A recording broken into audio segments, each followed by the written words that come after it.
भक्ति श्रद्धा समर्पण का अद्भुत संयोग प्रभु श्री मुनि सुव्रत की छांव में एवं परम पूज्य गुरु मां के सानिध्य में बन रहा है श्रावक संस्कार एवं साधना शिविर का भव्य योग। भारत गौरव स्वस्तिधाम प्रणीत्री काव्य रत्नाकर युग प्रवर्तिका परम विदुषी लेखिका गणनी आर्यका 105 श्री स्वस्ति भूषण माताजी के मंगल सानिध्य एवं निर्देशन में आयोजित होने जा रहा है दश लक्षण महापर्व के अंतर्गत श्रावक संस्कार एवं साधना शिविर। शुभ तिथि 8 से 17 सितंबर 2024। स्थल स्वस्तिधाम जहाजपुर राजस्थान। आयोजक श्री 1008 मुनि सुव्रतनाथ दिगंबर जैन स्वस्तिधाम अतिशय क्षेत्र समिति जहाजपुर। निवेदक सकल दिगंबर जैन समाज जहाजपुर। अधिक जानकारी हेतु संपर्क करें। उत्तम तप का दिन है। जो तपस्या करता है उसे तपस्वी कहते हैं। क्या कहा? जो तपस्या करता है उसे तपस्वी कहते हैं। हमने कहा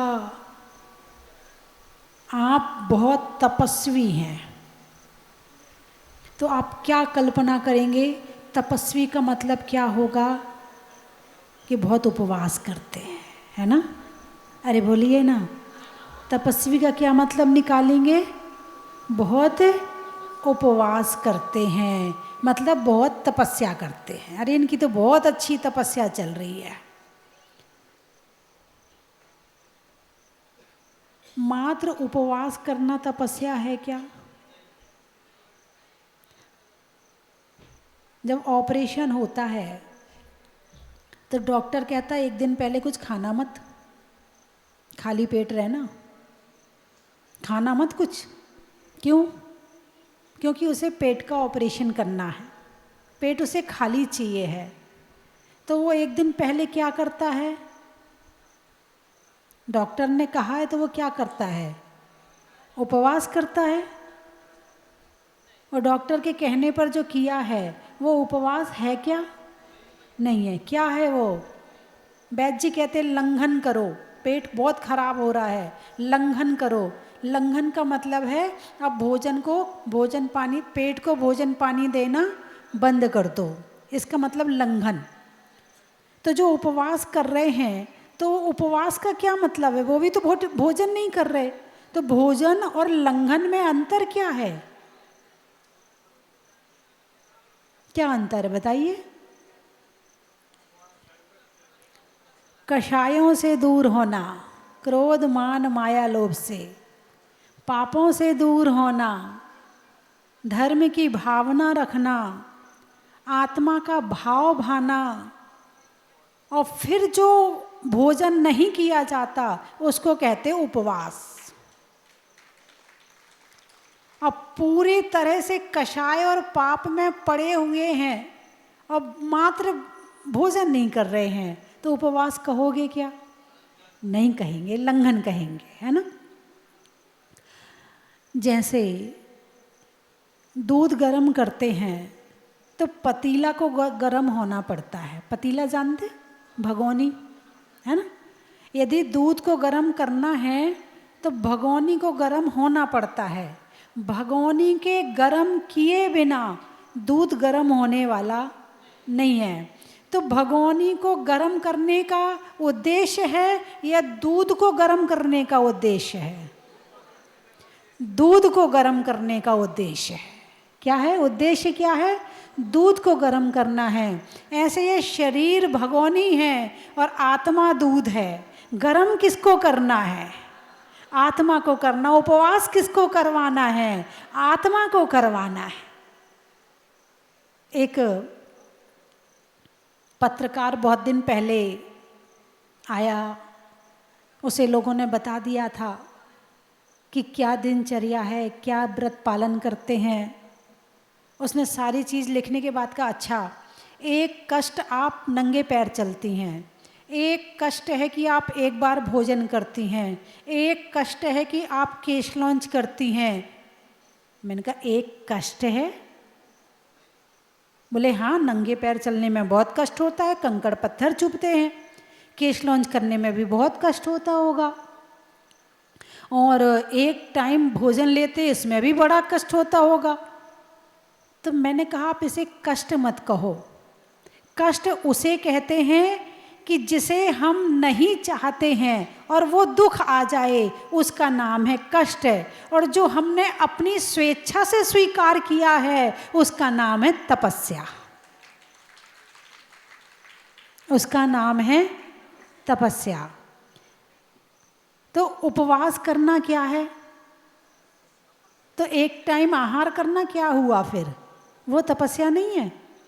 नहीं, आहार कर लिया तो तपस्या क्या हुई फिर वो? अरे बोलिए ना। अभी तो मैंने आपसे पूछा था कि तपस्या किसे कहते, बोले उपवास करने को तपस्या कहते हैं। तो क्या एक टाइम आहार करना तपस्या नहीं है? क्या भूख से कम खाना तपस्या नहीं है? क्या घी, दूध, रस आदि का त्याग करना तपस्या नहीं है? अरे बोलिए ना। तो अभी तो आप कह रहे थे उपवास करना तपस्या है, अब कह रहे ये भी है। मैं आपकी कौन सी बात मानूं?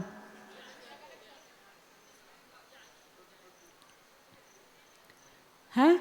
अच्छा, ऐसा हो सकता है कि दोनों टाइम भोजन किया, दिन में पानी भी पिया, सुबह दूध भी पिया और उसके बाद भी तपस्या हो जाए, ऐसा हो सकता है क्या?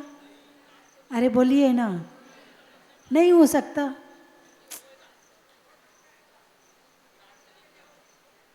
एक भाई कह रहे थे, मैं पहली बार शिविर में आया हूँ, शिविर में इतना अच्छा लगता है, मुझे पता ही नहीं था। बोले शिविर में तो मेरा जीवन बदल गया। क्या बदल गया? जीवन बदल गया। तो जीवन शब्द से क्या हम भाव लेंगे? शरीर बदल गया, आँख नाक कान बदल गई, हार्ट बदल गया, किडनी बदल गई, क्या लेंगे जीवन शब्द से मतलब? अरे बोलिए ना। बोले हमारा जीवन बदल गया। तो जीवन क्या है? हैं? जीवन है जीव का। तो परिवर्तन किस में आया? जीव में आया। शरीर बदलने के लिए धर्म नहीं होता है, भाव बदलने के लिए धर्म होता है। शरीर को बदलने के लिए तो ब्यूटी पार्लर होता है, शरीर को बदलने के लिए कपड़े होते, तरह तरह के रंगीन कपड़े होते हैं। कपड़े बदलते ही तुम बदल जाते हो। शरीर को बदलने के लिए तुम्हारा भोजन होता है। और वैसे भी जिस शरीर में रह रहे हो ना, हर 7 साल में शरीर का हर अणु परमाणु चेंज हो जाता है। 7 साल में जिस शरीर में जन्म लिया था, वो शरीर ये नहीं है, वो दूसरा था। तो फिर ये शरीर क्या है? तो जो भी एक अणु इसमें से निकलता है, वो अपना दूसरा अणु छोड़ करके पहला अणु निकल जाता है। इसलिए पता नहीं चलता है कि वो चला गया और ये आ गया। हर 7 साल में नया शरीर हो जाता है।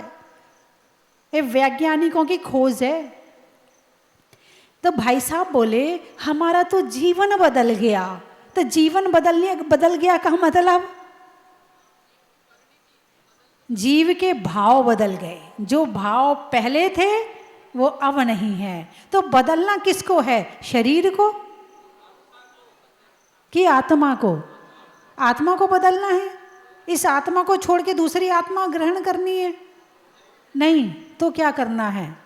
इसी आत्मा में जो भाव हैं उनको परिवर्तित करना है। उसको परिवर्तित करते ही हम नए और ताजे और सुखी हो जाते हैं।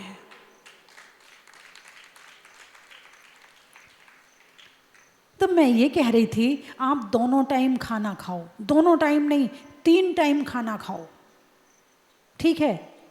सुबह दूध भी पियो, दिन में फल भी खाओ, नाश्ता भी करो, और उसके बाद भी तपस्या हो जाए। क्या ऐसी कोई तपस्या संसार में है?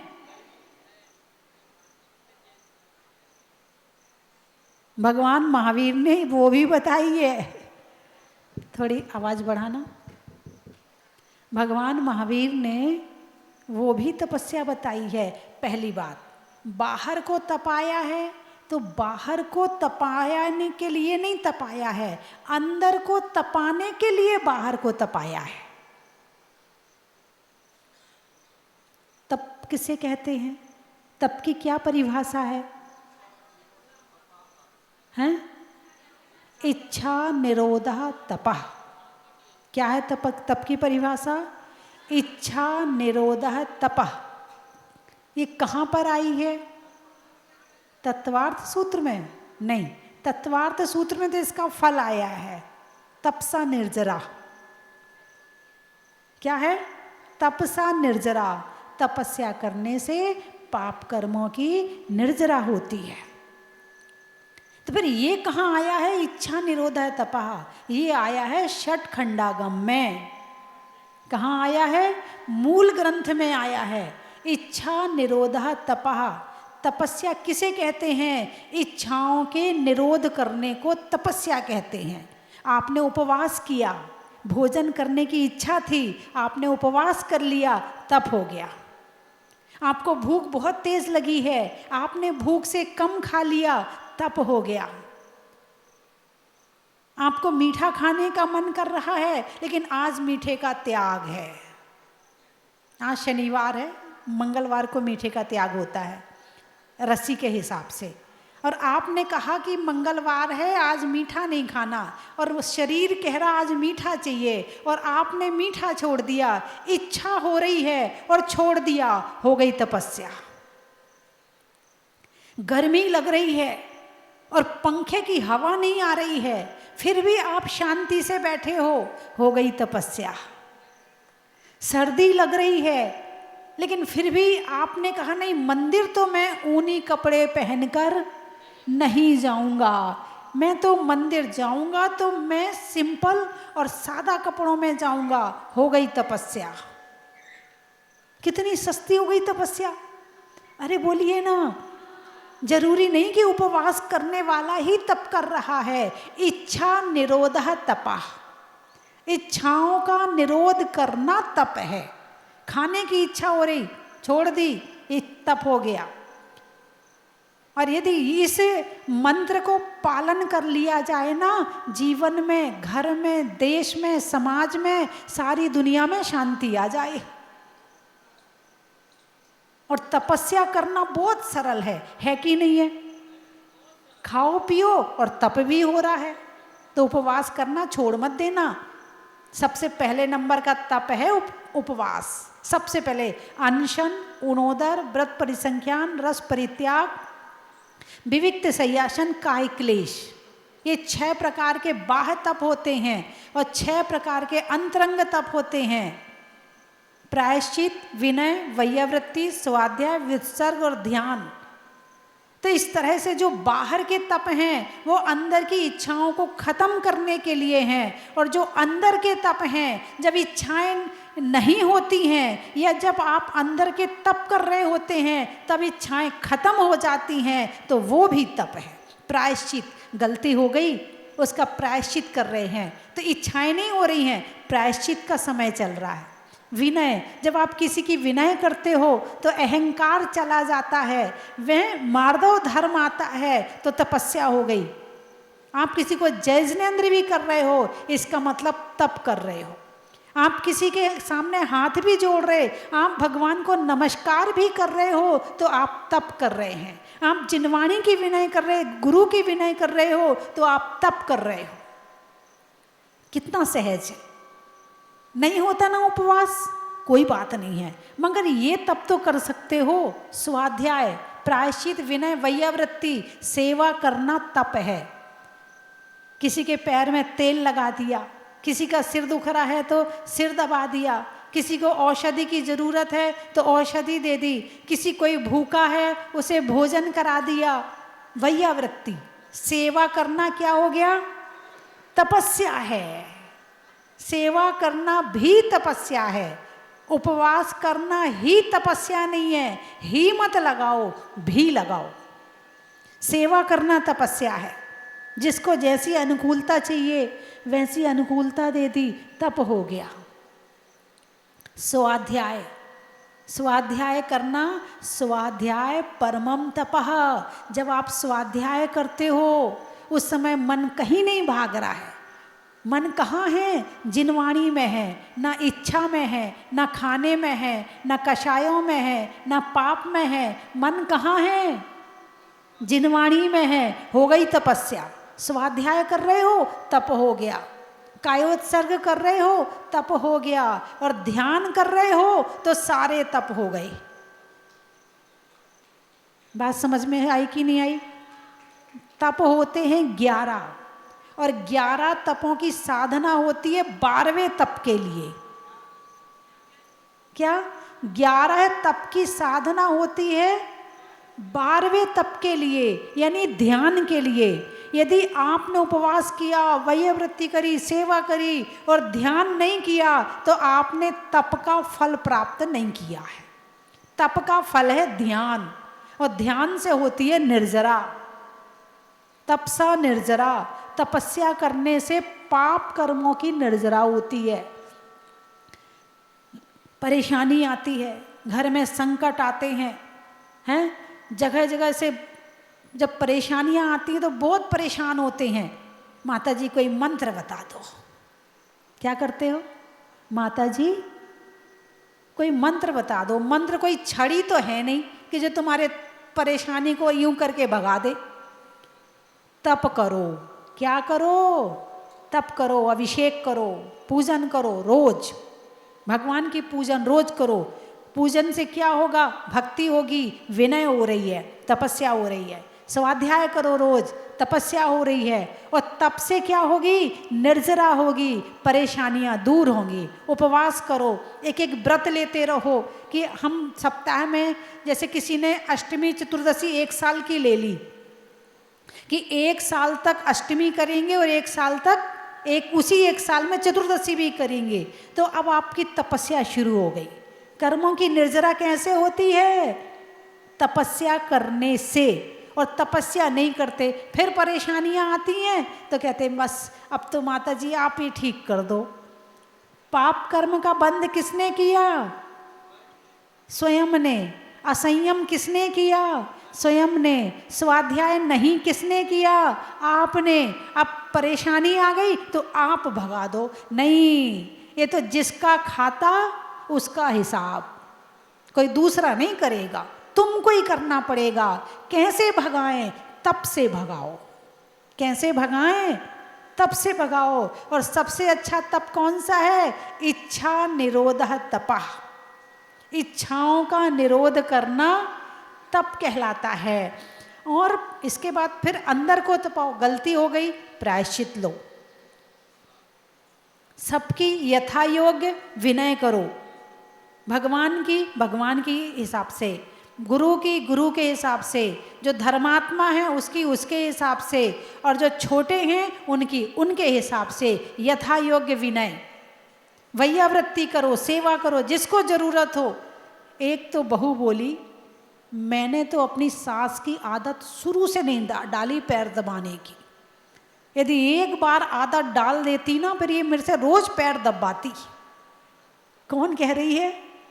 बहू कह रही। किसके लिए कह रही है? सास के लिए कह रही है। अरे वो सास नहीं है, तुम्हारे धर्म करने का निमित्त है।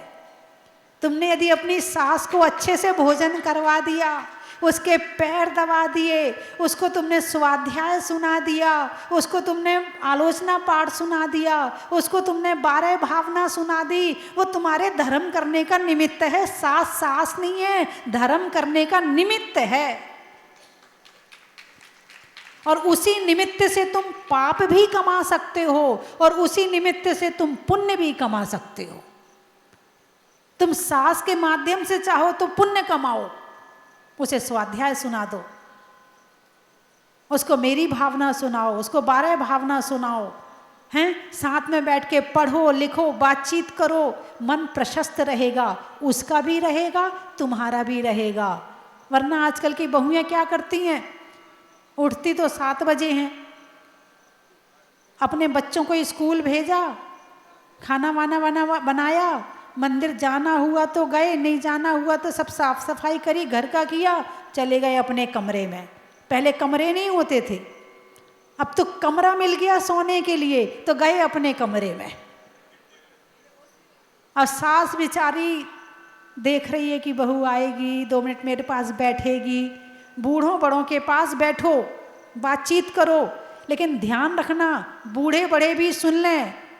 जब बहू तुम्हारे पास आके बैठे तो बुराई भलाई की बात ना करें, राग द्वेष की चर्चा ना करें, लड़ाई झगड़े की बात ना करें। यदि तुमने ये काम शुरू कर दिया तो वह बहू तुम्हारे पास दोबारा नहीं आएगी। उसे बिठा के सीता की कहानी सुनाओ, उसे बिठा करके मैना अंजना की कहानी सुनाओ, तो दूसरे दिन फिर आएगी, अम्मा जी वो सीता का आगे का बताओ ना, उसके बाद क्या हुआ, मैना सती का उसके बाद बताओ ना क्या हुआ। कलेश की चर्चा होती है, इसलिए कोई किसी के पास बैठना नहीं चाहता है। और धर्म की चर्चा हो तो खिंचकर तुम्हारे पास में आएंगे।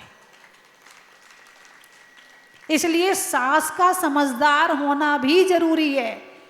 नहीं तो बहू जाके बैठी, आज तूने सब्जी में नमक कम डाला था, आज तूने रोटी कड़ी बनाई थी, आज तूने ये ऐसे किया था, आज तू ऐसे नहीं बनाती, तेरी माँ ने यही सिखाया है क्या। तो बहू कहेगी बैठी रहो, मैं भी नहीं करने आती तुम्हारे पास, गई अपने कमरे में। इसलिए सास का समझदार होना, सास एक शिक्षिका बने, सास एक शिक्षा देने वाली बने, सास इतनी अच्छी बात करे कि बहू कहे कि नहीं, मुझे तो जब तक उनके पास नहीं बैठूंगी तब तक मेरा मन नहीं भरता है, मुझे तो उनके पास बैठना जरूरी है। अरे बोलिए ना। और जब तक बहू काम कर रही है तब तक नाती पोतों को धर्म सिखाए बैठ के सास। बात समझ में आई कि नहीं आई? नहीं तो मैं ये नहीं कह रही कि सारी सासें खराब हैं और सारी बहुएं खराब हैं, नहीं। कहीं ना कहीं अंदर में कमी होती है, तभी दूरियां होती हैं, और कमी ना हो तो दूरियां भी नहीं होंगी। तो इसीलिए चाहे पति पत्नी हो तो चर्चा ऐसी करें कि जिससे लड़ाई झगड़े ना हो। भोजन करते हुए शुरू हो जाती, तुम ऐसा करते हो, तुम्हें ऐसा नहीं करना चाहिए, तुमने वो लाके नहीं दिया, तुमने वो नहीं दिया, मेरी सहेली देखो, उसका पति तो सोने का हार लाके दिया, तुम तो मुझे कुछ भी नहीं दिलवाते हो। वो खाने बैठा और तुम्हारे भाषण शुरू, तुम्हारी इच्छाएं शुरू। भाषण नहीं, तुम्हारी इच्छाओं की लिस्ट तैयार है। वो भी कहेगा कहाँ से खाने आ गया, इससे अच्छा तो होटल में खा लेता। अब खाना तो पड़ेगा, नहीं खाएंगे तो वो होटल में कब तक खाए। तो भोजन कराते हुए धर्म चर्चा सुनाओ, यानी अच्छी चर्चाओं के साथ में बीच में एक छोटी सी चर्चा, देखो जी घर में ये सामान खत्म हो गया, जरा ये भी ले आना, तो वो भी सुनेगा। और तुम यदि उसे टोंट रूप में कहोगे, व्यंग्य रूप में कहोगे, उसको अपमान करके कहोगे, तुम ही ले आओ, मेरे से नहीं बनता, अब वो लाके देगा, तुम 100 कमियां निकालोगे, कहे तुम ही ले आया करो, मेरे से मत मंगवाया करो। अरे बोलिए ना। यदि व्यंग्य रूप में कहोगे तो नहीं सुनेगा, और प्यार से समझा के कह दोगे तो ठीक है, अब की बार ले आया हूं, अगली बार ऐसा वाला ले। ये भी तपस्या है। विनय से अपनी बात सामने वाले से कहना, ये भी तपस्या है। अपनी बात को शांति से कहना, ये भी तपस्या है। क्यों तपस्या है? क्योंकि आप धर्म का पालन कर रहे हैं। शांति, विनय का मतलब है मार्दव धर्म है। आपने बात तो कही लेकिन विनय से कही, सामने वाले को अच्छा लगा, उसके भाव प्रशस्त रहे। अब आप कहोगे शांति से कहो तो ये सुनते ही नहीं है। भाई सुन लेना, नहीं तो मेरी बदनामी हो जाएगी। हाँ, फिर महिलाएं शिकायत करेंगे, माता जी इनसे धीरे से कहो तो ये सुनते नहीं है, जब तक जोर से बोलो ये मानते ही नहीं है। तो इसीलिए फिर हमें जोर से बोलना पड़ता है। अब आपको क्या पता गृहस्थी में क्या होता है। हाँ, ऐसा भी हो सकता है किसी किसी के साथ में। तो आप यदि इनकी बात शांति से सुन लोगे तो इन्हें जोर से बोलने की जरूरत नहीं पड़ेगी। तो बंधुओं, आज का ये तप धर्म है, क्या शिक्षा दे रहा है? इच्छाओं का निरोध। और जिस घर में शांति होती है तो पाप कर्म का बंध भी कम होता है, और जब पाप का बंध कम होता है तो परेशानियां भी कम आती हैं। और जिस घर में कलेश ज़्यादा होते हैं, दिन भर लड़ाई झगड़े होते हैं, व्यंग और अपमान की भाषा होती है, उस घर में परेशानियां भी ज़्यादा आती हैं, क्योंकि वहाँ कलेश हो रहा है, बहसबाजी हो रही है, सबके मन खराब हो रहे, पाप चला आता है। तो इसीलिए कहा इच्छा निरोधा तपः, इच्छाएं कम रखो तो शांति रहेगी, और इच्छा नहीं रहेंगी तो तपस्या होगी, तो तपसा निर्जरा, पाप दूर होगा, और जो काम नहीं भी होना है वो सारे अच्छे अच्छे काम होते चले जाएंगे। तो मेरी बात आपकी समझ में आ गई? अब आप हाँ भी नहीं कह सकती और ना भी नहीं कह सकती, क्योंकि घड़ी दिख रही है, और मैं भी इसलिए समाप्त कर रही हूँ कि मुझे भी घड़ी दिख रही है, और मैं आपकी भी चिंता करती हूँ कि नहीं नहीं, आप अपना इतना कीमती समय निकल के आए हैं, इतना कुछ ले रहे हैं, कहीं ऐसा ना हो कि पेट के कारण से गड़बड़ हो जाए। पेट पूजा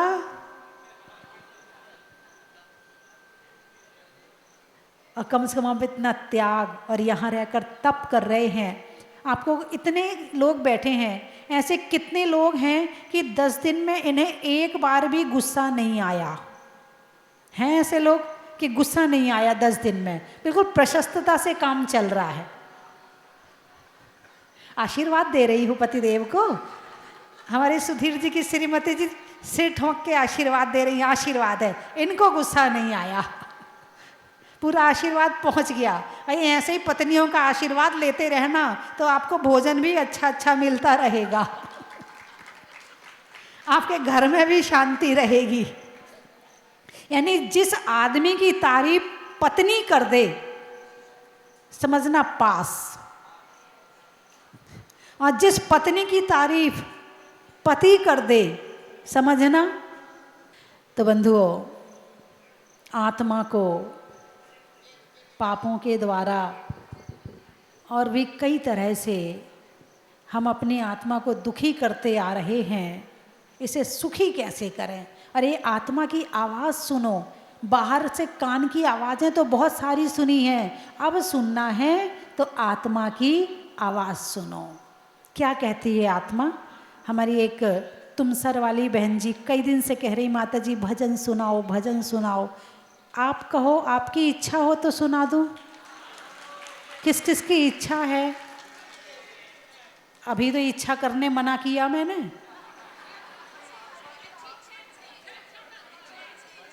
हाँ, अब बात समझ में आई। जो धर्म के लिए हो वो होती हैं शुभ भावनाएं, और जो शरीर के लिए हो वो होती हैं इच्छाएं, है ना? तो इच्छाएं छोड़नी है, धर्म के प्रति जो भावना हो उसे नहीं छोड़ना है ना? चलिए भजन सुना देती हूँ। पुकारे आज तुझे तेरी आत्मा, तुझे को जगाए रे, भूल गया तो पथ अपना, बोधे कराए। पुकारे आज तुझे तेरी आत्मा, आहुति कितने जन्म की भोगों में दे दिया, भोगों में दे दिया। पुण्यों का फल ये नर्तन विषयों में खो दिया, विषयों में खो दिया। ओ मनिवारे विषयों का, पुण्यों का फल ये नर्तन विषयों में खो दिया। पिंजरे की पंछी बन गई तेरी आत्मा, पुकारे पुकारे आज तुझे तेरी आत्मा। कितने जन्मों की भटकन सहती ये आत्मा, सहती ये आत्मा। अपने बाबुल घर जाने तरसे ये आत्मा, तरसे ये आत्मा। ओ मनवारे अपने बाबुल घर जाने तरसे ये आत्मा। कर्मों के जाल को तोड़ो कहे आत्मा, पुकारे आज तुझे तेरी आत्मा। हीरे के जैसी चमकती उज्ज्वल थी आत्मा, उज्ज्वल थी आत्मा।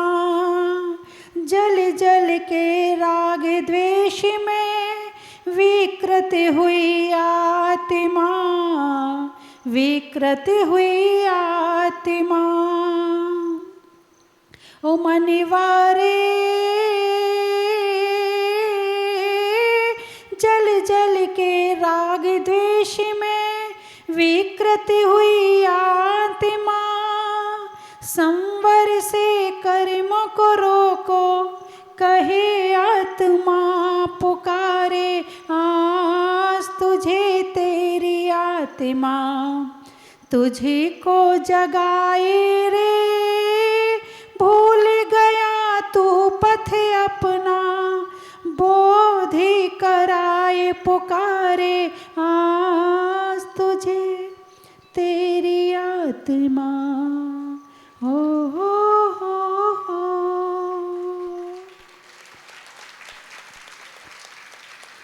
बोलिए 24वें भगवान की।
कंचन की थाल को सजाओ रे आज, रत्नों की थाल को भर लाओ रे आज।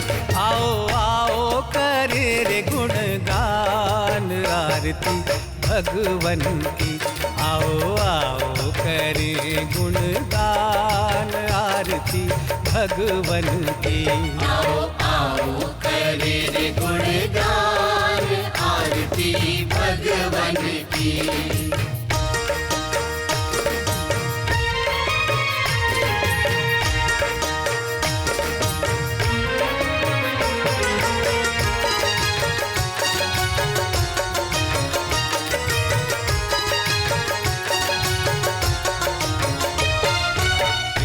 सुमित्र के राज दुलारे, माँ पद्मा जी के नैनों के तारे।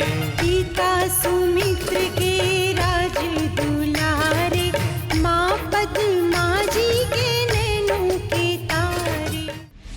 भक्ति श्रद्धा समर्पण का अद्भुत संयोग प्रभु श्री मुनि सुव्रत की छांव में एवं परम पूज्य गुरु मां के सानिध्य में बन रहा है श्रावक संस्कार एवं साधना शिविर का भव्य योग। भारत गौरव स्वस्तिधाम प्रणीत्री काव्य रत्नाकर युग प्रवर्तिका परम विदुषी लेखिका गणनी आर्यका 105 श्री स्वस्ति भूषण माता जी के मंगल सानिध्य एवं निर्देशन में आयोजित होने जा रहा है दशलक्षण महापर्व के अंतर्गत श्रावक संस्कार एवं साधना शिविर। शुभ तिथि 8 से 17 सितंबर 2024। स्थल स्वस्तिधाम जहाजपुर राजस्थान। आयोजक श्री 1008 मुनि सोवरतनाथ दिगंबर जैन स्वस्थ धाम अतिशय क्षेत्र समिति जहाजपुर। निवेदक सकल दिगंबर जैन समाज जहाजपुर। अधिक जानकारी हेतु संपर्क करें